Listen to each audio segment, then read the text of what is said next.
reached a human crisis unlike any that we've experienced in the last 75 years. Any one side has too much, the other side will oppose it. We've done a lot of things to create the imbalances that we have today. COVID-19 has laid bare the systemic social inequities. Addressing these larger problems must become our priority. We have to make sure that the economy actually works for the people. It's not just about growth for growth's sake, but how we share that prosperity. It is not sustainability or profit. It is profit through sustainability. We have to reskill our people to be successful. And if they're more prosperous, the companies are going to be more prosperous. The most important tools are education and technology. Technology creates opportunities so that people are able to move to greener industries. It's not about not knowing that we are in a climate emergency. It's about choosing to take action. For that, you need to act decisively in the support of renewable energy. The science is very clear today that the sustainable path is more attractive. We can focus on the short-term benefit, or we can look further to solve bigger issues. We need unprecedented collaboration to create systemic change. It means redesigning the instruments we currently have on a completely different trajectory, and that doesn't leave anybody behind. We are one community, and we have to remember that.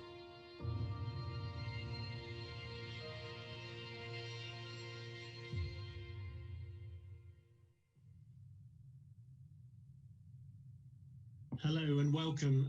I am John Micklethwaite, the editor-in-chief at Bloomberg, but also I should disclose for this session at least the author of a book on the challenge that COVID has posed to the West called The Wake-Up Call.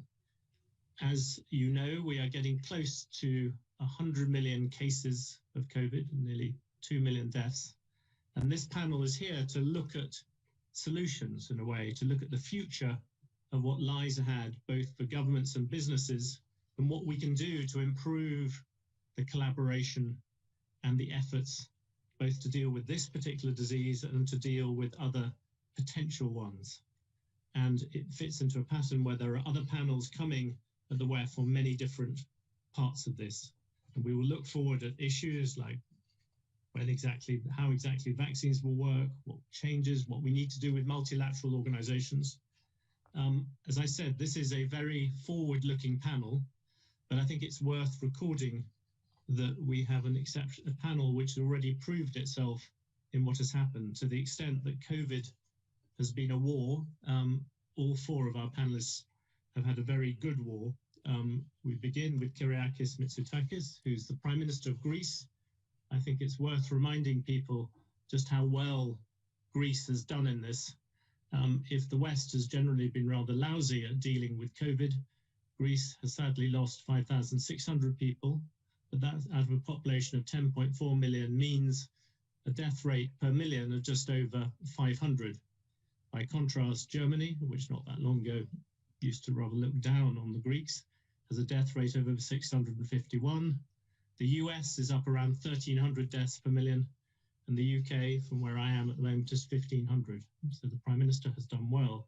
Dr. Anthony Fauci, the director of the National Institute of Allergy and Infectious Diseases, probably needs no introduction at all. America's numbers may be lousy, as I've just said, but in the chaos of the Trump administration, he has been a voice of science and reason. I think it's fair to say that he has reacted to the arrival of the new president a little bit like a hostage being released. But throughout this, I think it's worth noting the enthusiasm with which the Biden administration has turned to him.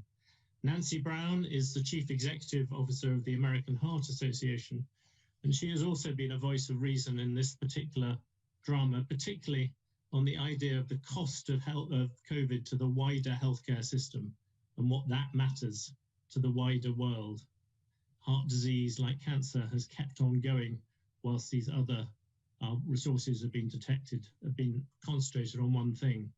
Frans van Houten, the Chief Executive Officer of Royal Philips, is credited with having transformed Philips, as we used to know it, into a company which used to do many, many things, but is now focused on healthcare technology. It has reacted extremely quickly to Corona, for instance, quadrupling the supply of ventilators and delivering a lot of PPE, changing supply chains and things like this. So all of you have done well in this, but our focus is on the future. And so may I begin with you, Prime Minister? What have you learned that is relevant to the rest of the world? Well, first of all, John, thank you for your kind words. Although when we talk about deaths, any statistic involving deaths is problematic in its own right. But what I learned personally, in my mind, is very obvious. We need to trust the experts. We need to trust the scientists. That's what we did from the very beginning. We let them do the talking. We took decisions early. We recognize that there is never such a thing as a perfect data set, that there will always be some degrees of uncertainty when dealing with such an epidemic. And that is why I think we were successful. Overall, we've managed this crisis well. We've had a second wave that hit us hard in November. We went into a hard lockdown, suffered the economic pain, but we fully understood that you cannot return to any sort of economic normality unless you bring the epidemic under control. So what we learned is to trust the scientists, but also trust the people. If you communicate clearly with the people, and Greeks have this reputation for not being particularly disciplined. Well, once we told them exactly what was happening and asked for their support, most of them, if not all of them, complied. We have very few anti-vaxxers, very few anti-maskers. Even now, masks are mandatory, but everybody wears them. And we understand that if we are to return to any sort of degree of normality before we vaccinate more than 50% of the population, we need to stick to the basic measures. We know work, and the scientists have told us that they do work. So no rocket science really involved here. Just go with what the experts tell us, and make sure if you have to take a bold decision, especially if it is a painful one economically, make sure you take it early and use the time to build your healthcare system. We inherited a healthcare system that was very, very problematic. We've doubled our ICU beds, but even that is not enough unless you proactively manage the epidemic. Dr. Fauci, the Prime Minister correctly said we should listen to the scientists. I wonder if I could ask you about America. As I said, the deaths per million people is up around 1,300, which compares, say, with China, which claims a number of 3. And even if we don't believe that entirely, there are plenty of Asian countries who have around 50. These are enormous differences. America's done 20, 30 times worse than some countries in Asia. Is this, in your judgment, all to do with the leadership, with Donald Trump, or is there something more fundamental wrong with American healthcare that you would like to fix? Well, John, there are a few things that are really complicated and overlapping that explain almost the unimaginable that a very, very rich country, which before the outbreak was judged by a number of evaluating organizations to be the best prepared for a pandemic, actually got hit the worst. And I think what it reflects is, I hope, things that we could learn, lessons for the future. First of all, something that the Prime Minister mentioned, we had the opposite. We had a situation where instead of concentrating from the top on the science and realizing that we must make decisions based on data and based on evidence, there was a considerable amount of mixed messaging about what needed to be done from the top down. And that really cost us dearly. The other thing that may involve things that are going on in other countries, but certainly intensively going on in the United States, it makes it extremely problematic to adequately address a public health crisis when you're in the middle of a profound degree of divisiveness in the country. When public health issues become politically charged, like wearing a mask or not becomes a political statement, you cannot imagine how destructive that is to any unified public health message. The other thing that we learned is that some of the things about the United States specifically that under different circumstances work well, namely the federalist approach, where you have 50 states and territories, each of which are given a degree of flexibility of doing things their own way. The federal government doesn't want to tell the states what to do. So we had a situation where the states were sort of left on their own. So we had a disparate, inconsistent response from one state to the other. which is antithetical to the fact that the virus is the same. It doesn't know the difference between New York and Pennsylvania, between Louisiana and Mississippi. It's all the same. Yet there was such a very, very strong differences the way different states handled it. So the lesson we learned there was we needed to have a good cooperation between the federal government and the individual locals, which we did not have. Can I ask you one very quick thing, which leads into the other ones? Is do you think that in the end, the biggest weakness of America is a healthcare system that is designed to look after the old and especially the rich? That any pandemic was bound to expose something, given the fact that America does not have a public health system on the same level as the other countries represented here? You know, John, a pandemic, as you alluding to, I think, and hinting, sheds a very bright light on a lot of the weaknesses in a society. For us, it did one of the things that you are alluding to, the deficiencies of our healthcare system, which really needs to be strengthened at multiple different levels for the reasons that you're hinting at.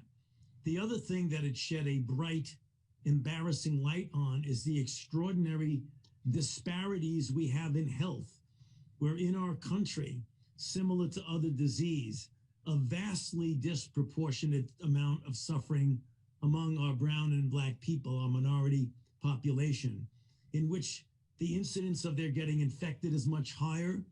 Their degree of hospitalizations, intensive care, and death is significantly higher than the general population, related to the social determinants of health that have been ingrained in our society essentially from the very beginning. Nancy Brown, you know, you at the American Heart Association, you've been very outspoken about the need to focus on the wider well-being of society, which Dr. Fauci just sort of hinted at. You know, especially looking forward, do you think that there is need for a broader healthcare rethink in the American healthcare system? Absolutely. There's no question that we need to rethink how healthcare is delivered in America. And I would just re-emphasize the points that Dr. Fauci made. You know, the epidemic absolutely shed a light on the vulnerabilities related to not just the healthcare system, but the public health infrastructure and the supply chain of healthcare in America. But I do want to say something positive, and I want to give a call out to the incredible healthcare workers in America and the people who lead our healthcare institutions, who have worked tirelessly, sometimes with their hands behind their back, to try to serve the people in their communities. But as Dr. Fauci said, we are seeing this incredible disparity, not only of treatment for COVID, but you have to back it up. You know, prior to the COVID pandemic, you know, these same populations were having much higher levels of high blood pressure, elevated cholesterol, obesity, type 2 diabetes. We have found through studies in our own COVID registry that we have at the American Heart Association, you know, of hundreds of hospitals in this country, that those individuals are suffering more greatly. And we also are seeing delays in care. That goes back to the word trust, which we have alluded to, but we haven't called out directly yet. And I think trust in what people are hearing, trust in the healthcare system, all of that matters if we're going to get on the other side of this. Frans van Houten, you know, you have sat there, you've listened, you've certainly seen this at first hand, the government struggling to deal with these things. From the private sector's point of view, you know, if I gave you power over Europe, or indeed over the Netherlands, what would you do to change the way that... John, to evaluate the lessons, we do have to briefly look back, right? So I noted 5 points for myself, and that is, first of all, there wasn't enough capacity to deal with the spike of the pandemic. And then, of course, there was shortage of beds and so on. So yeah, both providers as well as industry, we all had to scramble to expand capacity. So in a way, if SARS would have taught us a lesson, then we could have planned ahead and created more capacity and have the scenarios available about what is needed in terms of capacity. Second point is that I think, and Dr. Fauci, you refer to it, but you need coordinated care, right, between primary care and emergency response and your tertiary centers. And in many countries, that coordination of care was absent or very difficult. And for example, in the Netherlands, we built, as Philips, a national COVID data cloud to enable the transfers of patients from one hospital to the next. That infrastructure just didn't exist, right? So that's my second point. You got to think about how do you organize care among states, among countries, between hospitals, between primary care and secondary care, etc., so that your response is orchestrated and efficient and effective. That would be my second point. The third point then is that as you build capacity, you got to have a supply chain that works. Now, we all know that we were in lockdown, but there was also a lot of nationalism. Countries, including in the US and Germany, where countries said, you know, what you produce is for us only. You're not allowed to export it. But in a way, that stops everything because, you know, every product that we make have components from all over the world. Right? And to put it together in Pennsylvania to make a ventilator, I need stuff from the Philippines and China. So that's the third insight, is that when a crisis hits, we should not have the Pavlov reaction to say, well, me first, you know, we need to collaborate in order to scale the response. And then I have a fourth point, and Nancy, you referred to the incredible heroism of the caregivers, right? But there are ways to deliver care that is more productive, but also better for staff and patient if you use technology. For example, remote patient monitoring reduces the exposure to individual patients. Remote patient monitoring also can support chronic patients while at home. We saw, and we were quickly able to scale teleradiology, telepathology, so that pathologists and radiologists at home could still contribute, you know, to the whole care process. So I think we are going to see, looking forward, a much better usage of data infrastructure, of cloud technologies that enable teleworking between healthcare professionals, but also the doctor-patient relationship. We will have to overcome privacy concerns. In many countries in the world, privacy was a showstopper for all that infrastructure that you need. And you need data when fighting a pandemic and to make care available to everybody that needs it. So I think there's about these 5 lessons that I wanted to bring to the table. Now, that doesn't mean it's solved, right? Because we have then just identified what needs to be done. I would plead for a much better coordinated effort between private and public, and a standing kind of forum where we look at how are you prepared, because there will be other variants of virus, and we need to be prepared for the next wave. Let me jump on that, and we will come back to talk about telehealth. But just to jump at the immediate question, which I think is dominating many countries at the moment, I'm going to come to Dr. Fauci on this because it is basically a scientific one. Is we now have these new variants. We have one, the British variant, which we're responsible. We also have the South African one, and at the moment there seems to be a race between people developing vaccines, which is a good thing. And then there's issue about these new variants. Dr. Fauci, how seriously, from a scientific point of view, from the point of view of the next few months, should we take these new variants? How do you look at them? Yeah, we take them very seriously, John, for a number of reasons.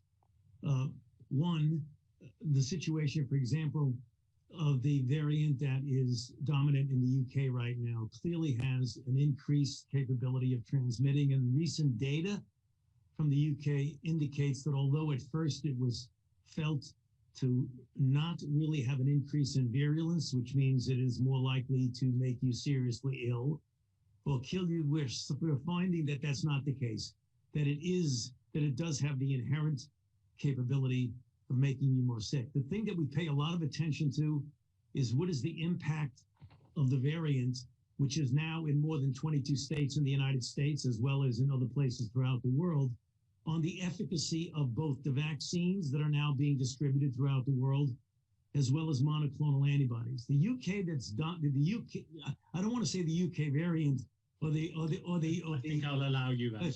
No, the reason is because we really got to get away from it, because there tends to be some stigma associated with that.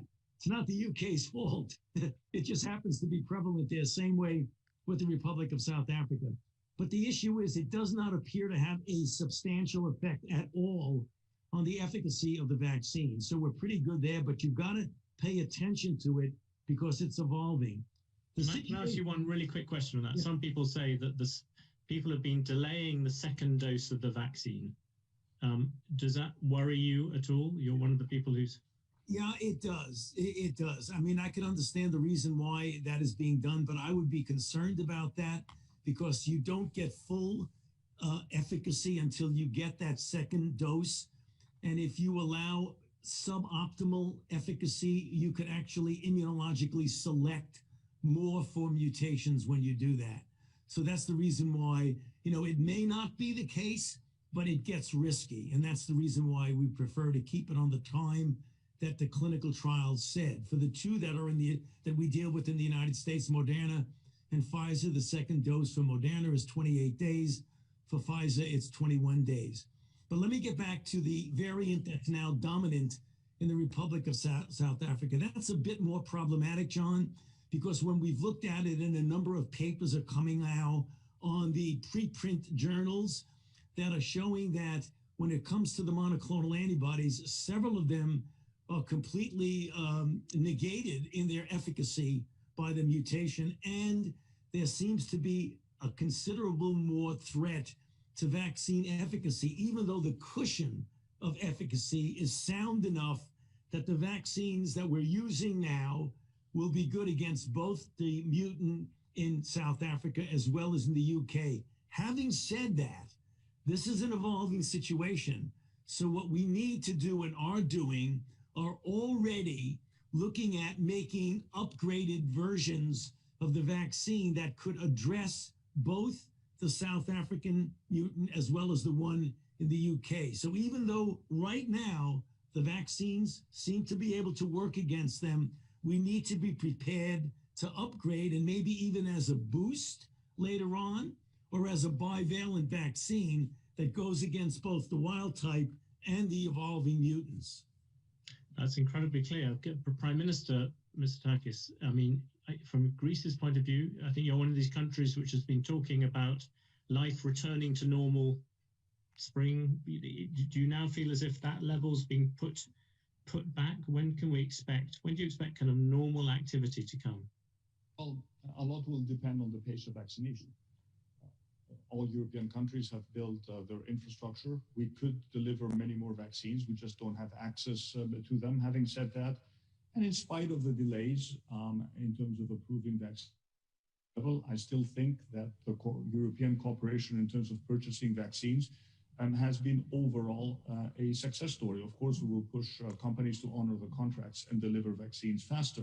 But I'm a little bit skeptical about this, daily counts of, how many we have vaccinated. We have taken the conscious decision of making sure that we will always stockpile the second dose, so that there is going to be no delay whatsoever, because we know that these vaccines have been approved based on very specific clinical trials. We don't want to take the risk to run out of doses and not administer the second dose on time according to the protocols that these vaccines have been approved. So if we assume that Q2 we will have a big breakthrough in terms of the number of available vaccines, I do expect real mass vaccination to start at some point in March, April, May. If we also assume that there is a degree of seasonality, which we saw last year, one could envision a return to normal by late spring, early summer. Certainly very important for us, given that we want people to travel. And that we want people to come to Greece, but we want people to come to Greece safely. That is why we also launched this initiative at the European level regarding some sort of vaccine certification. Obviously now we're vaccinated, close to 2% of the population. It's not a relevant discussion, but it will become relevant at some point sooner rather than later. So the conditions making it easier for people to travel, assuming they have been vaccinated, that is going to be an important topic for Europe as a whole. Until then, it's going to be stop and go. Again, as I've told you, we've opened up our retail activity a few days ago. We're very, very carefully monitoring cases, but all this is taking a big economic hit. We've supported jobs through aggressive furlough schemes. but we know we cannot do that forever. So a lot is really dependent, A, on the vaccination availability, and B, on people complying with the basic rules that we know actually do work. I'm cautiously optimistic on both fronts. Just very quickly, and this leads, I'll ask you first, and I'll come on to Nancy Brown on this issue about redesigning public health systems.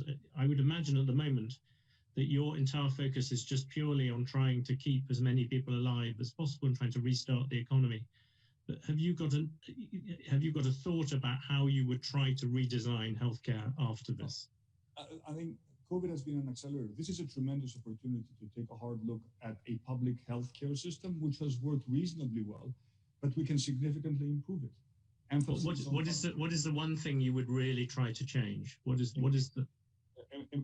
Our focus is on prevention and public health. The points that Nancy made. All the underlying diseases that make people sicker, and once you have a pandemic, they end up in hospital with greater frequency. We've launched a very successful anti-smoking campaign. We've managed to convince Greeks that they should not smoke in cafes and restaurants. And John, how difficult that was. But we were successful. Yeah. We implemented a smoking ban. It does work. You can do that. And my focus is on primary care and technology. That is where I think the real breakthrough is going to come from. And that's where I think the new frontier for a public health system really that's where most of my focus, at least, is going to be post-COVID. Nancy, can I come to you on that? I was going to read you a quote you had with together with global and local collaborators, we will equitably increase worldwide healthy life expectancy from 64 to at least 67 by 2030. And I have to confess, I don't know when you say that, but do you think hasn't COVID messed with that, and all your message of prevention and all the things that Kyriakos was just talking about, that these are now much more difficult to achieve, or how do you look at that? Well, I would say they're much more difficult to achieve, but I think the light has been shined on why they're much more critical to achieve. And I might just say that for us to help people live longer, healthier lives in a pandemic or not, it starts with every person having access to high quality, affordable, accessible healthcare. And in the United States, that is not the reality. And this is why this is the main priority of our advocacy function in the US is every person must have access to healthcare. And until that happens, we can redesign systems all we want, but we have to be sure people can access them. You would be firmly on the level that you need a universal healthcare system in the same way as not necessarily a European one, but Canada, Singapore, Germany, most of the countries which have better health levels than America. I'm not talking about how the program would be designed, i.e. a universal system versus other systems. I'm talking about people being able to access care when they need it, no matter what system is in place. And in the United States, we have a system that has been built for people who have health insurance, and there's a lot of people who don't have health insurance. I'm not speaking about the model of payment. I'm speaking about the ability of people to access a system through things like the Affordable Care Act and enhancements to that program, which we strongly support. But I do want to say that the system does need to be redesigned. And Frans and I work a lot off to the side on models of redesigning primary care using technology. When you look at the numbers of people that have not accessed routine medical care during the pandemic, and how quickly things like telemedicine became a standard of care in the United States, we see real promise in that, providing an opportunity for care to be delivered more quickly, of higher quality, but we have to really, close that last mile and help that become a reality in the US and around the world. We don't need to put Band-Aids on old systems. We need to build new systems. Does that mean a fundamental rethink about what exactly a doctor is? Because as well as anybody that there is a degree of restrictive practice in this. If I just want to go to telemedicine, some doctors want to see you in person. It means probably giving more power to kind of nurses and people like that to be able to make basic decisions. Is that the kind of thing you're hinting at? What I'm hinting at is that our physician community in the US and around the world play a valuable role in designing and directing care for individual patients. And by the way, when we speak about the word trust, in the US, 81% of people who might not trust anything they hear on TV trust their doctor, right? So we're not speaking about replacing physicians. We're talking about making care more accessible to people where care is not as easily accessible, and allowing all healthcare providers to operate at the top of their license. And that's really the goal that we have. In places like in rural America, you don't often hear about healthcare in rural America where hospitals are shutting down and it's hard to access care. People have to be flown to get, if they're having a heart attack or a stroke, to get care in the nearest city. We have to find new models and new ways. And when those models are built effectively, care does not suffer. We've seen that as an example during the pandemic with stroke care in the United States. At the American Heart Association, we've spent 20 years building stroke systems of care, building primary stroke centers, comprehensive centers where appropriate care can be delivered, thrombectomies and TPA administration, changing laws in communities so people can be transferred to the right hospital. And during the pandemic, in papers that we will soon publish, you will see that the stroke system of care was there to support people who had a stroke during the pandemic. All of these things matter when we get back to the individual patient. Mr. Houten, you look at Philips, you mentioned telemedicine. Do you think governments understand the full, just focus on telemedicine because we haven't got a huge amount of time, but on telemedicine, do you think that the promise is there? What should governments do to enable that? Well, rather than a wholesale change of system, John, that you referred to between US and UK, I don't think that it's necessary, but we got to put in place the incentives that the system can change. So I agree with the Prime Minister. We need to enable the first line care, primary care, to be involved in that community, backed up by the specialists of the hospitals. This is exactly where telehealth can be effective between care professionals. We are working, for example, with the Department of Defense on algorithms to much earlier detect infection. This can aid a first-line health worker in their diagnosis. And we got to make traditional healthcare more cost-effective, because if you want to bring more money to new technologies and to enable the first line, then productivity in the tertiary centers needs to improve. The remote patient engagement and wearables will help very much to avoid that people need to come to the hospital, so that a teleconsult can also be effective. I'm an optimist. I believe that COVID is an accelerator in this, and that the acceptance of these new care models is going to accelerate. What we need from governments is the courage to shift policies and to enable primary care physicians to do what they need to do, and also to encourage the collaboration, which may need changes in incentive systems and in reimbursement, so that it actually becomes a requirement. And then we move to the world of value-based care that Nancy and I are very much involved with. So the technology is available. We just need to accelerate the adoption.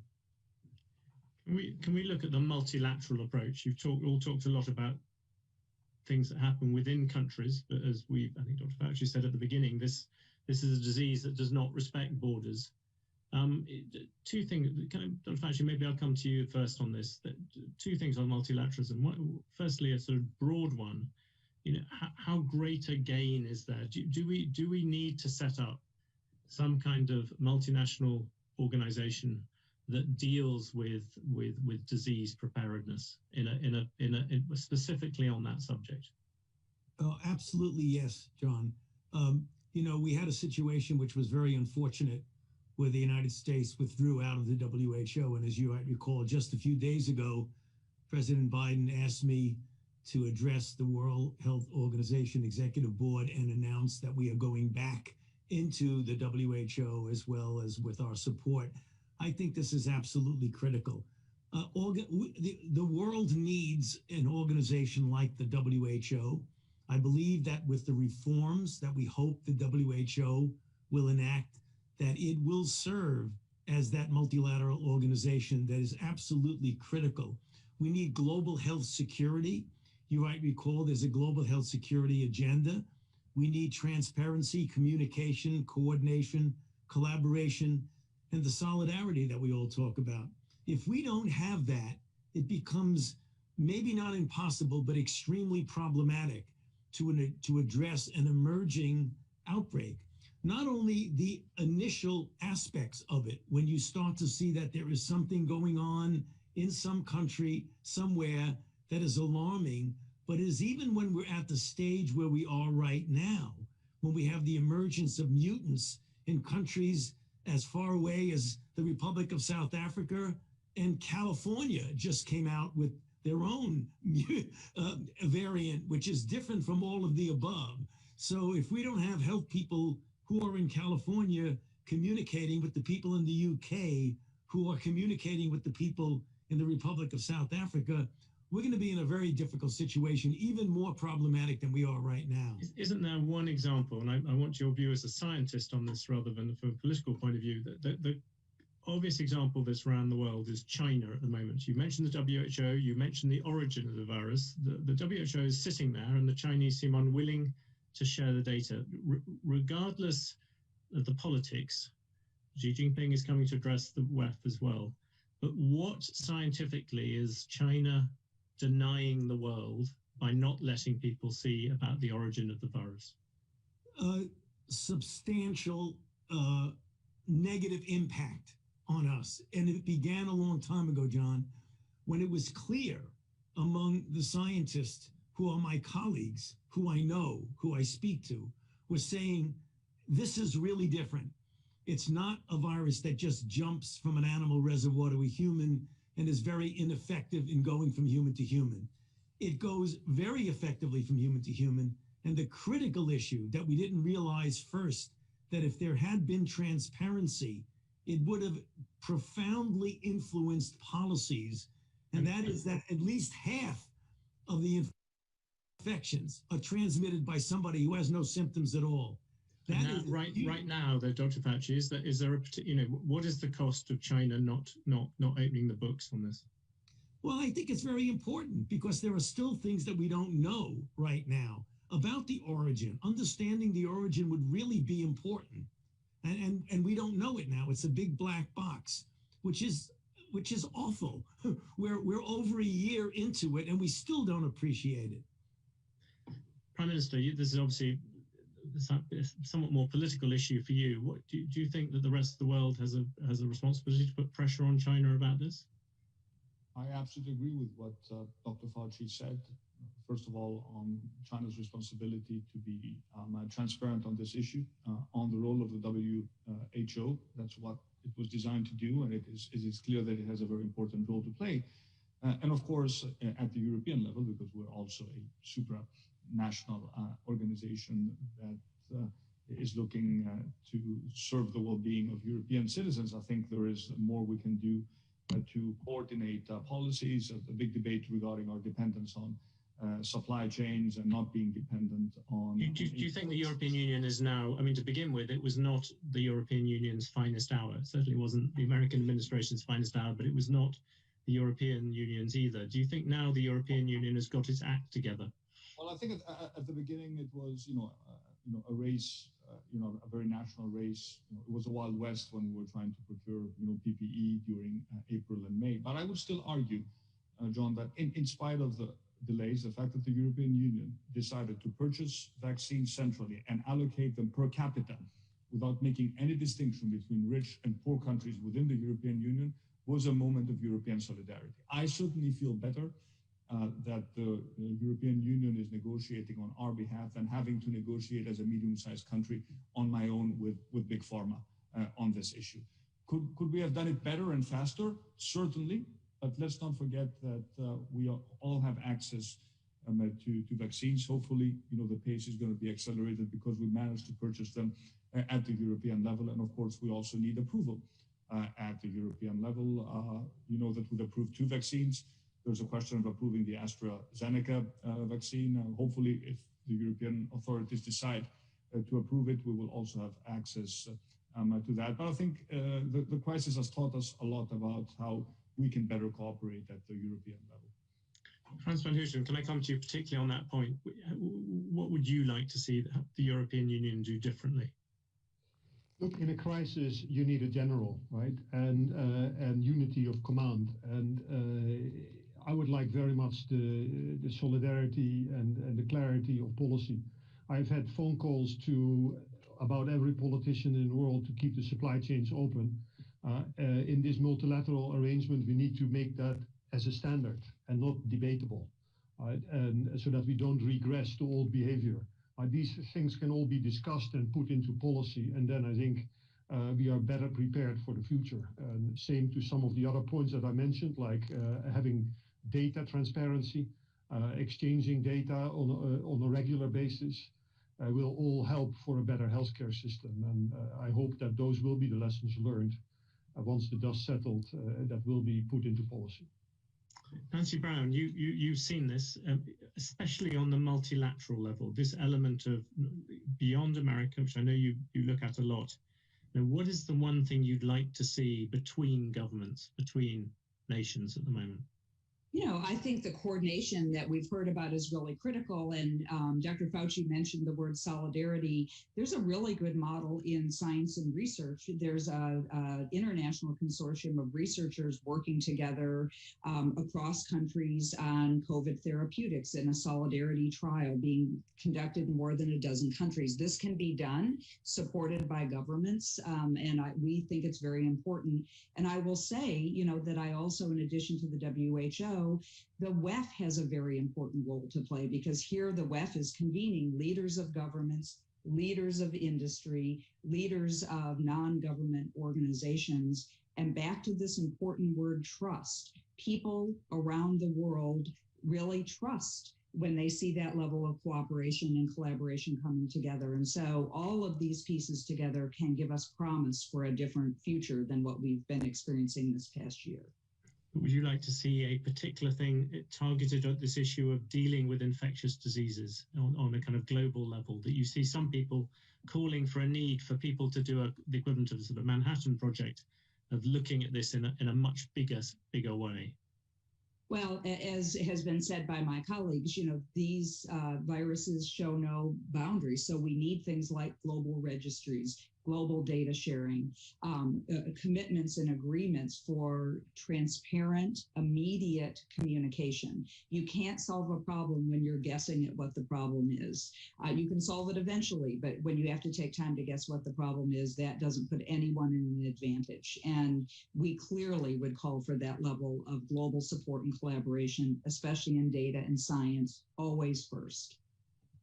That seems a very appropriate place in which to end our discussion. I would, or particularly the issue of science. I will thank all of you. We are ending on time. I thank Dr. Fauci, Frans van Houten, Nancy Brown, and Prime Minister Mitsotakis. Thank you very much for a very interesting discussion, which is varied across everything. And thank you all very much to the questions, of which we have tried to answer some indirectly. Thank you very much. Thank you. Thank you. Thank you very much.